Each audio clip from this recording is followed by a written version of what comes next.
Santali net set YouTube ᱯᱟᱲᱟ channel ᱠᱷᱚᱱ ᱥᱟᱱᱟᱢ ᱜᱟᱛᱮ ᱠᱚ ᱥᱟᱹᱜᱩᱱ ᱫᱟᱨᱟᱢ ᱥᱟᱶᱛᱮ ᱥᱟᱹᱜᱩᱱ ᱥᱮᱛᱟᱜ। ᱛᱮᱦᱮᱧ ᱵᱚᱱ ᱜᱟᱞᱢᱟᱨᱟᱣᱟ ᱡᱮ ᱦᱚᱞᱟ ᱜᱮ ᱱᱚᱰᱮ ᱵᱚᱱ ᱧᱮᱞ ᱮᱫᱟ ᱡᱮ ᱦᱚᱞᱟᱱᱚᱜ ᱰᱮᱴ ᱡᱟᱦᱟᱸ 13/9/2023 ᱱᱚᱣᱟ ᱱᱳᱴᱤফᱤᱠᱮᱥᱚᱱ ᱯᱟᱵᱽᱞᱤᱥ ᱠᱟᱱᱟ ᱡᱟᱦᱟᱸ ᱫᱚ ᱦᱩᱭᱩᱜ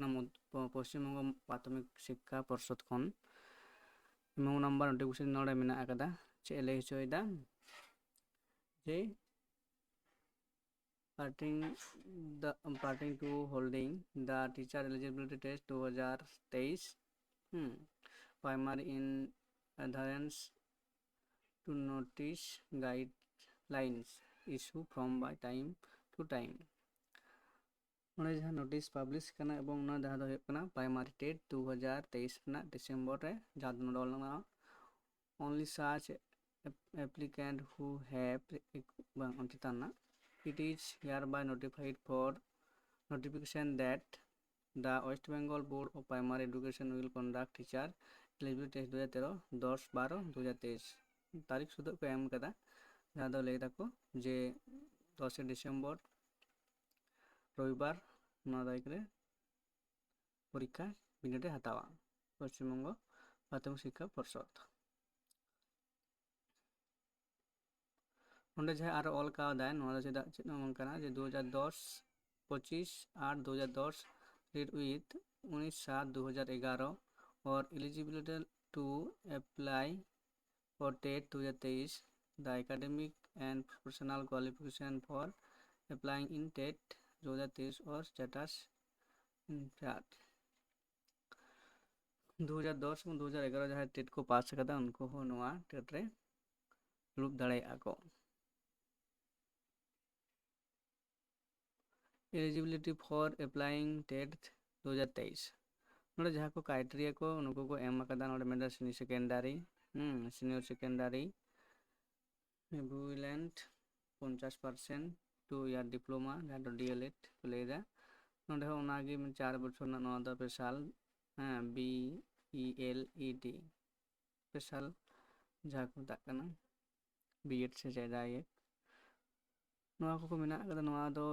देखलो ग्रेजुएशन टू में डिप्लोमा जहाँ तो DLED दरकार हो गया और जहाँ ना 5% रिलैक्सेशन ऑफ मार्क्स और senior secondary age will maximum ये 45 will be allowed for the scheduled caste SC scheduled tribe ST other backward classes OBC and OBC B excellent category mana man ko mena anda relax 5% dek nyama and और जहाँ 50% ले तेना दो किंतु ST OBC तो 45 खान के हुआ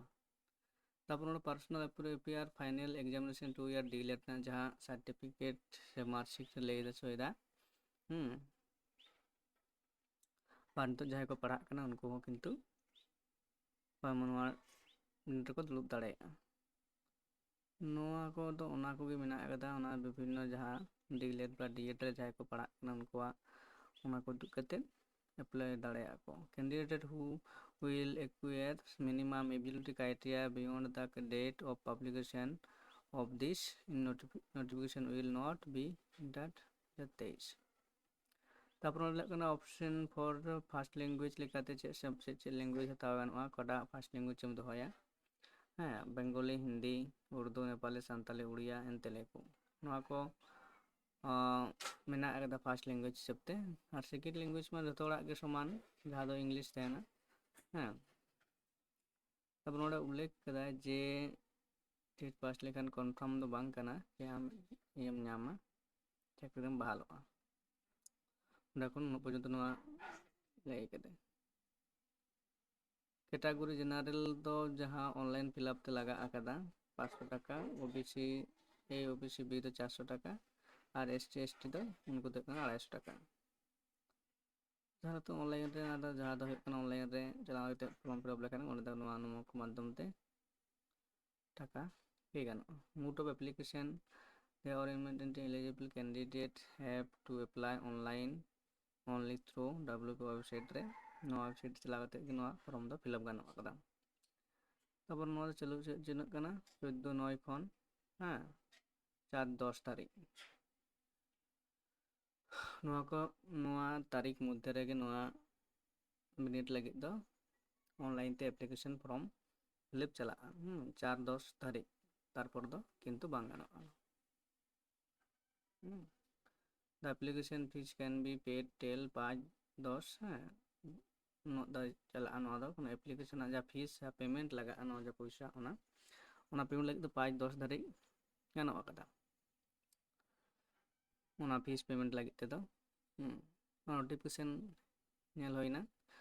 ᱡᱟᱦᱟᱸ ᱫᱚ ᱦᱚᱞᱟ ᱜᱮ ᱱᱳᱴᱤফিকেশন ᱜᱮ ᱮᱢ ᱟᱠᱟᱫᱟ ᱮᱵᱚᱝ ᱛᱮᱦᱮᱧ ᱠᱷᱚᱱᱟᱜ ᱡᱟᱦᱟᱸ ᱠᱚ ᱞᱟᱹᱭᱫᱟ ᱱᱚᱣᱟ ᱨᱮᱱᱟᱜ ᱯᱷᱚᱨᱢ ᱯᱷᱤᱞᱟᱯ ᱮᱛᱚᱦᱚᱵᱚᱜ ᱠᱟᱱᱟ ᱮᱵᱚᱝ 2023 ᱨᱮ ᱰᱤᱥᱮᱢᱵᱚᱨ ᱪᱟᱸᱫᱳ ᱨᱮ 10 ᱛᱟᱹᱨᱤᱠᱷ ᱨᱮ ᱱᱚᱣᱟ ᱵᱤᱱᱤᱰ ᱦᱩᱭ ᱥᱟᱹᱛᱟᱹᱜᱼᱟ। ᱢᱟ ᱮᱱᱠᱷᱟᱱ ᱡᱟᱦᱟᱸᱭ ᱢᱟᱹᱭ ᱵᱟᱹᱵᱩ ᱛᱟᱠᱚ ᱢᱮᱱᱟᱜ ᱯᱮᱭᱟ ᱡᱟᱦᱟᱸ ᱫᱚ ᱰᱤᱞᱮᱴ ᱯᱮ ᱯᱟᱲᱦᱟᱜ ᱠᱟᱱᱟ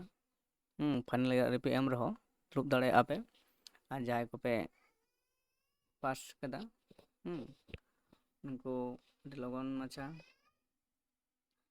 परीक्षा लगी सत सापड़ाग पे पुजो परे गे लैय गानोᱜ ᱚᱱᱟ ᱵᱤᱱᱤᱰ ᱫᱚ ᱦᱩᱭᱩᱜ ᱟᱠᱟᱫᱟ